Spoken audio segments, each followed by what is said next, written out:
Do you often find that he is unwilling to talk about his feelings? Today, you want to talk about your inner thoughts, but he suddenly falls silent? When you ask him what he's thinking, he just casually replies, nothing. We always think that this attitude is cold, but it is actually a manifestation of an attachment pattern. Avoidant attachment, also known as distant attachment. People with avoidant attachment tend to maintain a certain distance in intimate relationships. They may have experienced excessive emotional interference or neglect during childhood, forming a psychological strategy of independence above all else.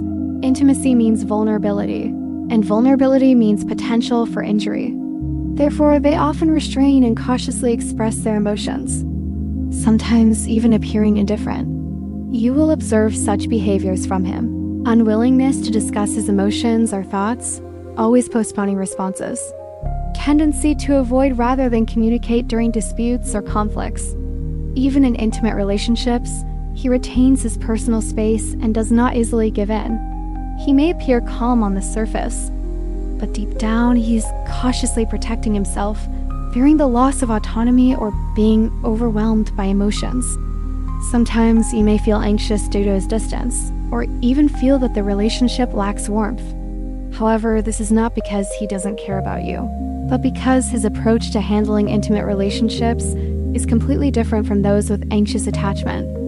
Avoidant individuals often express their care and love through actions rather than words, occasional greetings, silent support, or maintaining a consistent pattern of companionship rather than expressing emotions passionately. After interacting with people with avoidant attachment for a long time, you will find a pattern. The more you want to get close to them, the more likely you are to trigger their withdrawal, whereas giving them space will make them more likely to gradually approach you emotionally. What they need is not constant questioning, but a stable sense of trust that allows them to gradually learn to express their emotions without losing their sense of autonomy. The behavioral patterns of avoidant attachment may initially feel unfamiliar or unsettling to you, but understanding the psychological logic behind them reveals that they are a protective mechanism, rather than indifference or rejection. Learning to adapt to this rhythm while maintaining respect and establishing connections is the key to getting along with those with avoidant attachment.